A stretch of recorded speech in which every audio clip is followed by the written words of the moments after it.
كابتن سلمان، يعني في الاجواء الصيفيه الاستعداد حق بطوله خليجيه، شلون عطنا نبذه عن استعداداتكم؟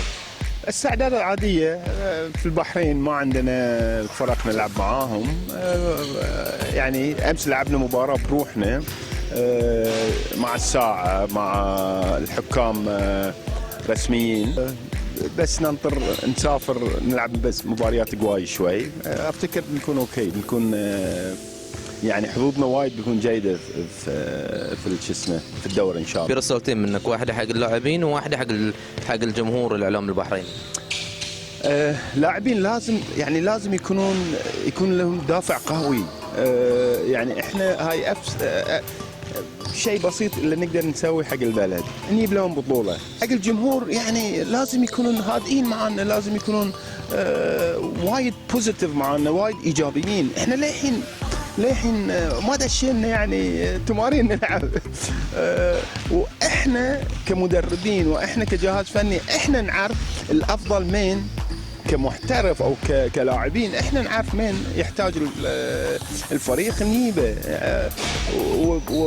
يعني كانك تبي الثقه من الجمهور انه بالخيارات اللي موجوده. بالضبط، يعني احنا نبي الجمهور لازم يكونوا ايجابيين. هاي بلد. شلون استعدادات حق معسكر صربيا؟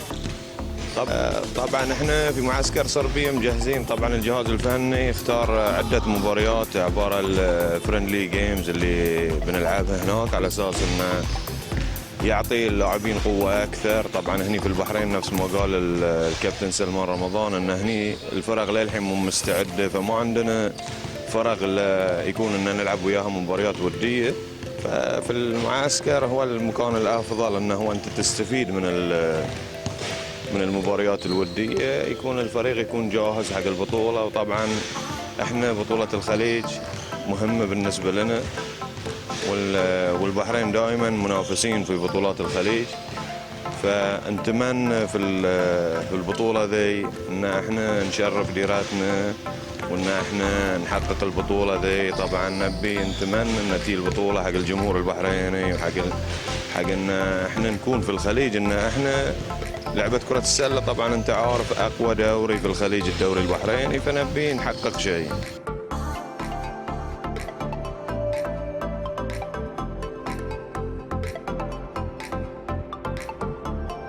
طيب خلصنا الخليجية الاهلي والمنهومة، بعدين يمكن بريك 10 ايام لاسبوعين وبدينا اعداد. وصلنا اعداد شهر رمضان والحين نوصل اعدادنا نفس الشيء حق الخليجية. شلون تشوف المعنويات، يعني التفكير في البطوله الخليجيه؟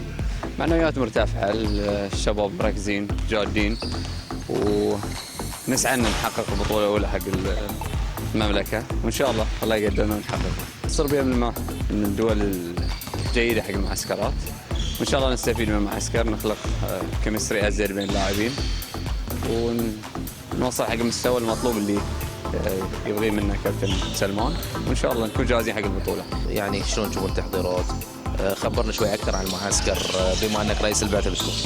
المعسكر راح يكون ان شاء الله 12 يوم في صربيا. صربيا هو الانسب محل تتراولنا في هالوقت ذي بالذات، لان صربيا ويمكن الدوله الوحيده الاوروبيه اللي يعدون بدايه 8، احنا نوصل نص 8. راح نحصل مباريات، المدرب اظن طالب 8 مباريات، فرتبنا مباريات، مفروض نلعب مباريات قويه ان شاء الله في المعسكر. والشيء زين في المعسكر هذه او المنتعات اللي نتعامل عنده فندق في نفس الملعب، فلوجيستيك ومواصلات ذي وايد احسن ان نكون موجودين في الملعب، لان الفريق يتدرب على مرحلتين الصبح والعصر. نسال عن المحترف اللي اخترتوه، وقع الاختيار على رشاد وود، يعني متى وصول المحترف، متى انضمامه الى الفريق؟ يعني شلون تشوفون التحضيرات؟ خبرنا شوي اكثر عن المعسكر بما انك رئيس البعثه بتكون.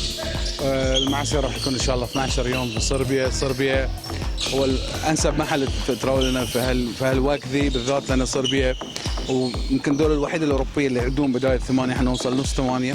راح نحصل مباريات، المدرب اظن طالب 8 مباريات، فرتبنا مباريات، مفروض نلعب مباريات قويه ان شاء الله في المعسكر. والشيء زين في المعسكر هذه او المنتعات اللي نتعامل عنده فندق في نفس الملعب، فلوجيستيك ومواصلات ذي وايد احسن ان نكون موجودين في الملعب، لان الفريق يتدرب على مرحلتين الصبح والعصر. اليوم شنو الخميس، احنا نفتكر بعد يومين راح يكون موجود، 23 او 24 بالكثير راح يكون موجود في البحرين. المحترف تم اختياره عن طريق طبعا الجهاز الفني هو اللي اختاره، بس احنا كجهاز كامل اداري وفني اجتمعنا معاهم وسالنا عن المحترف، سالنا عن كذا دوله، عن السعوديه العام كان يلعب، عن الكويت والامارات، كلهم يثنون عليه اخلاقه زينه. وانا اشوف المحترف وايد متحمس ويا يبي يسوي شيء، وان شاء الله نتوفق فيه. احنا طبعا الاختيار شويه يمكن قد يختلف ويا اشخاص، وقد يوافق اختيار المدرب، ولكن في النهايه هاي اختيار الجهاز الفني احنا ما نقدر نتدخل فيه.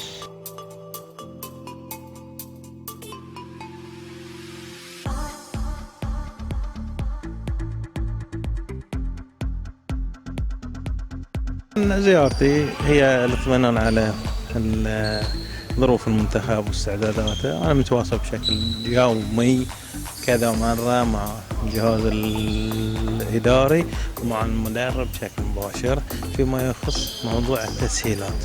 الأمور الفنية أنا ما أتدخل فيها ولا بكون أقدر وأجدر من المدرب أو الجهاز الفني، لكن نحن دورنا كاتحاد موجود المدرب يسألونه تم الاستجابة لطلباته 100%، وهذه دورنا نحن كاتحاد. النتائج، الظروف، المستوى، وهذه مبنية على عدة أمور. الأمر اللي يخص الاتحاد احنا قمنا به على أكمل وجه، ما تدخلنا في أي شيء، قدمنا له كل التسهيلات، قدمنا له أو استجابنا حق كل الطلبات اللي هو طلبها. الباقي على اللاعبين، باقي على الجهاز الفني. احنا نقول لهم أهم شيء أن أنتوا تعرفون أن أنتم تمثلون البحرين، تمثيل البحرين شرف أهم من البطولة وأهم من المنافسة. الأمور هذه تجي بعدين، بس أنتم في الأول في الأخير تمثلون مملكة البحرين، مملكة عريقة لها مكانات فرضت نفسها سواء على المستوى الرياضي أو غير رياضي. لذلك احنا نتمنى أنهم يكونون خير مشرف، خير سفير للرياضة البحريني بشكل عام ولكرة السلة بشكل خاص، وإن شاء الله يوفقهم، قلوبنا معاهم. لكن هذه أمور التنافس بالذات الخليجي ما ينبني على مستوى أو على شيء محدد، ينبني عليه ظروف وتوفيق وأمور كثيرة. نتمنى أنهم يقدرون يتغلبون عليها، بالذات أنهم أصحاب خبرة في هذه المنافسات. إن شاء الله احنا نفرح مع بعض في موضوع المنتخب. سؤالتين سريعتين، واحدة حق الجمهور البحريني وواحدة حق الإعلام البحريني بالنسبة حق المنتخب ومشاركته. اي طبعا الجمهور البحريني احنا نعرف ان انتم رغم الصعب دائما المنتخب يحتاجكم، تواجدكم مهم، دوركم مهم، يكمل دورنا احنا كمجلس اداره، يكمل دور اللاعبين. واتمنى بكون سعيد جدا ان انتم تكونون موجودين متواجدين في هذه الفعاليه، داعمين للبحرين قبل لا يكون داعمين للمنتخب. من يدعم منتخب البحرين فهو يدعم البحرين. والإعلام البحريني؟ الإعلام البحريني الرياضي رياضي أدري. طبعا إذا عندكم شيء، عندكم مجهود، دعموا منتخب البحرين. إذا تبون مصلحة كرة السلة تدعموا البحرين. أمور ثانية خلوها لوقتها.